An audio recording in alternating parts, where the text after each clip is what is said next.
안녕하십니까. 오늘 본문은 욥기 8장 11절부터 22절까지의 말씀입니다. 욥기 8장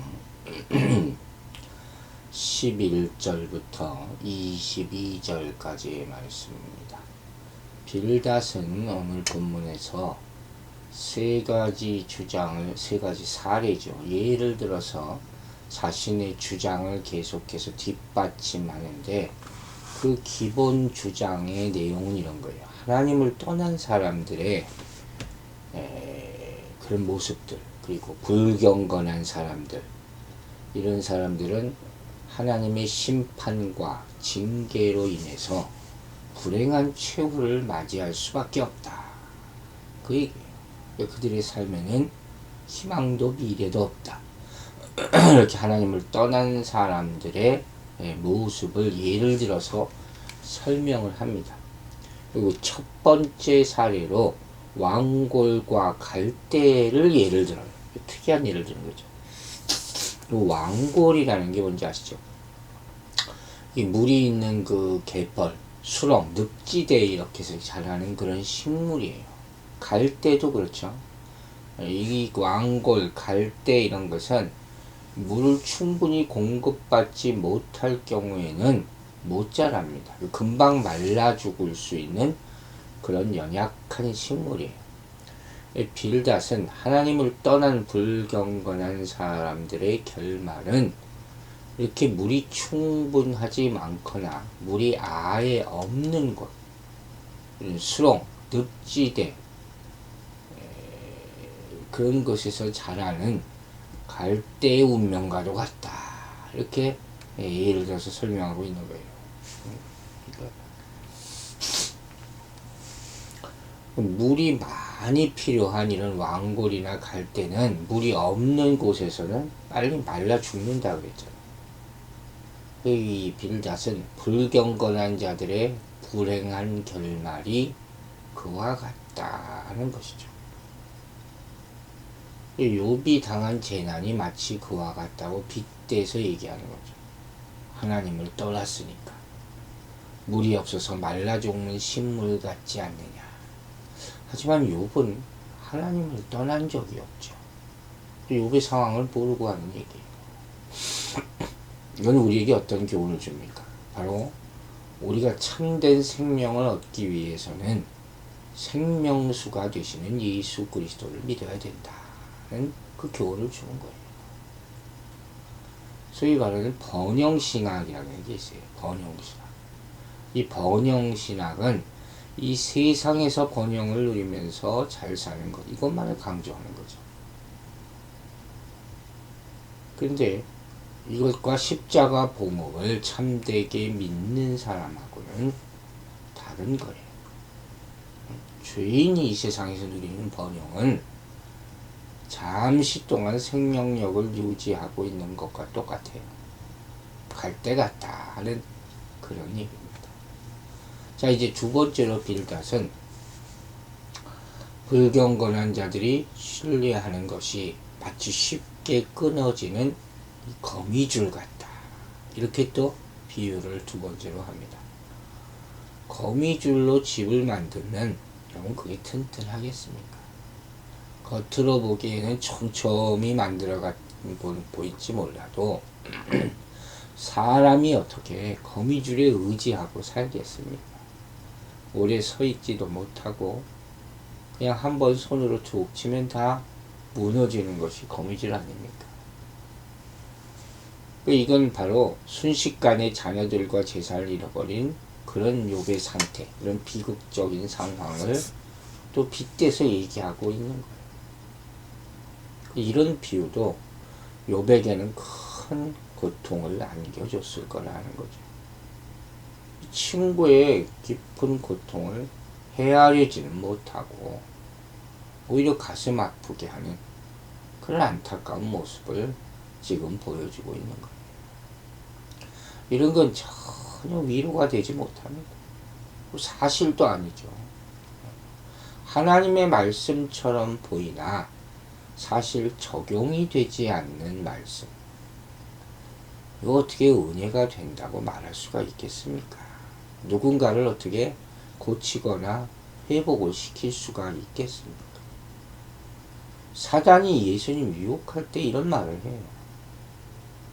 옳은 말 같으나 시험하는 말이죠. 또 때와 장소를 가려서 해야 된다 그랬어요. 의도가 중요하죠. 그런 말을 하는 의도가. 할 수 있는 말이 있어요. 또 들을 수 있는 때가 있는 거예요. 기본적으로 사랑을 가지고 말해야 된다 하는 것이죠. 성경 말씀 인용한다고 해서 다 좋은 말이 될 수 없을 때도 있다 하는 것을 우리는 알아야 되는 거예요. 세 번째로 빌닷은 이 불경건한 사람들이 당할 운명과 관련해서 식물을 비유로 사용하는 것을 볼 수가 있습니다. 일반적으로 정원에서 자라는 식물은 충분한 햇빛을 받고 풍부한 물을 공급받고 그렇게 자라잖아요. 그래서 흙에서 또 충분한 자양분을 공급받고 아주 좋은 환경 가운데서 자라는 겁니다. 그래서 아주 생명력도 굉장히 강하다. 그리고 가지가 아주 계속 잘 뻗어나가고 뿌리도 아주 잘 내리는 그런 모습을 보입니다. 그런데 아무리 그렇게 잘 자라던 식물이라 할지라도 갑자기 누군가가 뿌리채 뽑아버리면 그거 죽는 거예요. 그럴 수가 있다는 거죠. 언제든지 그럴 수가 있죠. 뽑혀지면 그 식물은 그냥 끝나는 거예요. 그 운명이. 그 얼마나 안타까운 모습입니까? 그리고 그냥 또 다른 식물이 그 흙에서 자라겠죠. 빌닷이 지금 언급한 이 세 번째 비유가 바로 지금 욥의 상황을 가리키고 있습니다. 그렇죠?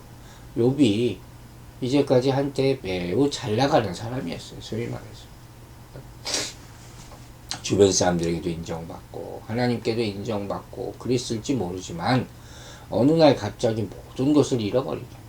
생명까지 장담할 수 없는 그러면 불행한 상황에 이르게 되고 말았다는 거죠. 이게 빌닷의 이러한 비유는 욥이 하나님을 잊어버리고 불경건한 사람들과 같은 삶을 살았기 때문에 이렇게 불행이 갑자기 이렇게 식물이 뿌리째 뽑히듯이 이렇게 재앙이 닥친 것이 아니냐. 하나님이 뽑아내신 것 아니냐. 바로 이런 얘기예요.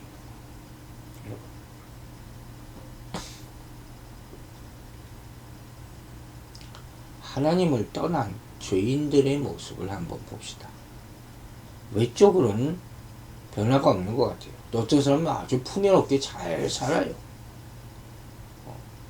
그런데 그런 기쁨을 세상의 기쁨이죠. 이것을 누리기 위해서 어떻게 합니까? 자기 삶의 기반을 더 견고하게 다지기 위해서 무던히 애를 씁니다. 집을 짓고 성을 쌓고 그렇게 자기의 삶의 기반을 쌓아가는 거예요. 그러나 하나님이 심판하실 때가 옵니다. 그때가 오면 한순간에 그 기반은 다 무너져 버리는 거예요. 그러므로 우리는 재산이나 집이나 지위나 권력 등을 삶의 기반으로 삼고 그것이 영원할 것처럼 살아서는 안 된다 하는 것입니다. 그리스도인이 예수 그리스도 안에서 가질 수 있는 기쁨은 뭡니까? 하나님의 자녀된 기쁨이에요. 보장은 하나님의 자녀된 특권과 지위의 보장이에요. 보증은 구원의 보증이에요. 이것만이 확고한 것임을 믿어야 할 것입니다. 이제 20절부터 빌닷은 자신의 말을 요약하면서 자신이 내세우는 그런 보상 교리를 더 확실하게 아주 말하고 있습니다. 이 엄격한 보상교리 계속 나오죠. 인과관계 따지는 거. 그래서 하나님은 흠없는 순전한 사람은 버리지 않으시고 악한 자는 붙들어주지 않으신다. 이렇게 단정적으로 얘기해요. 그렇지만 여러분 생각해보세요. 세상에 흠없는 사람이 어디 있습니까? 예수님은 죄인을 위해서 이 땅에 오셨어요. 약한 자를 위해서 오셨어요. 그리고 그를 위해서 죽으셨다고 로마서 5장에 나와 있지 않습니까? 자, 그런데 이 21절과 22절에서 이 빌닷은 욥에게 조금 희망 있는 메시지를 전하는 것을 볼 수 있어요. 하나님이 그의 입을 웃음으로 가득 채우시고 그 입술을 즐거운 소리로 채우실 것이고 그를 미워하는 자들로 부끄러움을 당하게 하시고 악인의 장막을 자취도 없이 사라지게 하실 것이다. 이런 메시지를 전합니다. 무슨 근거에서 갑자기 이러는지 모르겠어요. 이 말 자체가 그가 강조하고 있던 보상교리와는 또 어울리지도 않아요. 그러니까 빌닷의 이 말은 욥이 자신의 죄를 회개했을 때 이와 같은 일이 가능하다는 그런 의도로 지금 이 말을 하는 것으로 볼 수 있죠. 이 세상에 이 상에서 이렇게 이제까지 우리가 본 바와 같이 빌닷은 인간의 모든 경험을 보상교리라는 엄격한 신학 체계 안에 밀어 넣고 있습니다. 그 안에서 모든 걸 해결하려고 하는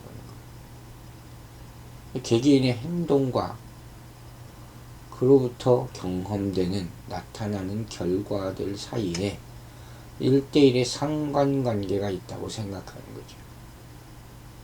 이렇게만 되면 하나님의 섭리, 하나님의 지혜, 무엇보다 하나님의 은혜, 이건 여기서 해당이 될 수가 없어요. 또 욥을 향해서 냉담한 반응을 하다가 또 갑자기 생생되는 듯한 그런 메시지를 주는 것, 이거 자체가 다 욥이 처한 특수한 상황과는 전혀 맞지 않는 모습. 하나님이 원하시는 것은 죄인이 심판받아 멸망하는 것이 아니에요. 돌이켜서 회개해서 멸망을 피하고 구원받는 것. 이게 하나님의 뜻이라는 거예요. 결과적으로 빌닷의 훈계는 욥에게 위로를 주지도 못하고 그에게서 죄의 고백을 끌어내지도 못합니다. 여러분 생각해보세요. 말로 어떻게 회개를 시킵니까? 성령의 역사가 있어야 되는 거예요. 욥이 경험은 조상들이 남긴 지혜로 말미암아 해결되는 것이 아니에요. 그리고 빌닷이 현실 상황으로부터 이끌어낸 이 사례들은 욥의 상황과는 어울리지 않습니다. 다른 사람의 경험, 다른 사람에게 나타난 그런 상황이 어떻게 또 다른 사람을 평가할 수 있는 잣대가 될 수 있습니까? 사람마다 다 경고가 틀린 거예요. 그래서 이 빌닷의 말은 욥을 위로하는 데는 적합하지 않다 하는 거예요. 욥이 큰 죄를 지었기 때문에 이런 재앙과 고통을 당하는 것이 결코 아니기 때문이다 하는 거죠. 마지막 22절에서 빌닷은 욥을 미워하는 사람이 수치를 당하게 될 것이라는 말을 하죠. 뜬금없이 왜 자꾸 이 말이 나오는지 모르겠어요. 여기서 말하는 욥의 모습은 20절에 나오는 온전한 사람으로서의 욥이라고 할 수 있죠. 이 온전하다는 것은 참 이 귀한 말이긴 하죠. 순결하고 정직하다. 하나님께서 그런 사람을 버리지 않으신다 라는 말이죠. 하나님을 잊고 사는 사람, 하나님을 없이 사는 사람, 그런 악인이죠. 이 사람이 온전한 사람의 길에 들어설 수 없는 것도 맞습니다. 악인의 길은 망하게 되어 있어요. 하나님이 그 길을 인정하지 않으시기 때문이다 하고 말할 수 있습니다. 그런데 다 옳은 얘기예요. 그러면 과연 누가 온전한 사람이라는 거예요. 인간은 절대적으로 순결하거나 정직하거나 온전할 수가 없습니다. 다 말하는 건 상대적인 거예요. 상대적의 누구보다 하는 거죠. 상대적 순전함. 이걸 잠시 가질 뿐이라는 거예요. 인간의 온전함은 우리 자신의 행위를 통해서 얻을 수 있는 게 아닙니다. 그러면 어떻게? 은혜를 통해서, 은혜 아래에서 오로지 누릴 수 있는 것이죠.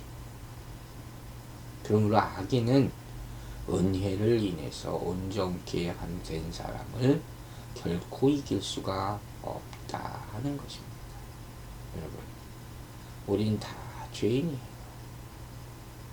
그러나 진정한 하나님의 위로는 그럼에도 불구하고 사랑하신다는 거죠. 이렇게 말해줘야 조금이라도 위로가 될 수 있는 것이죠. 중요한 건 은혜 안에 있느냐, 은혜 밖에 있느냐, 이거예요. 욥은 어떤 경우에도 하나님이 자신을 버리지 않는다고 믿었습니다. 우리도 마찬가지입니다. 우리가 어찌 스스로 의인이라고 말할 수 있고 내가 의인이어서 다른 사람을 정죄할 수가 있겠습니까?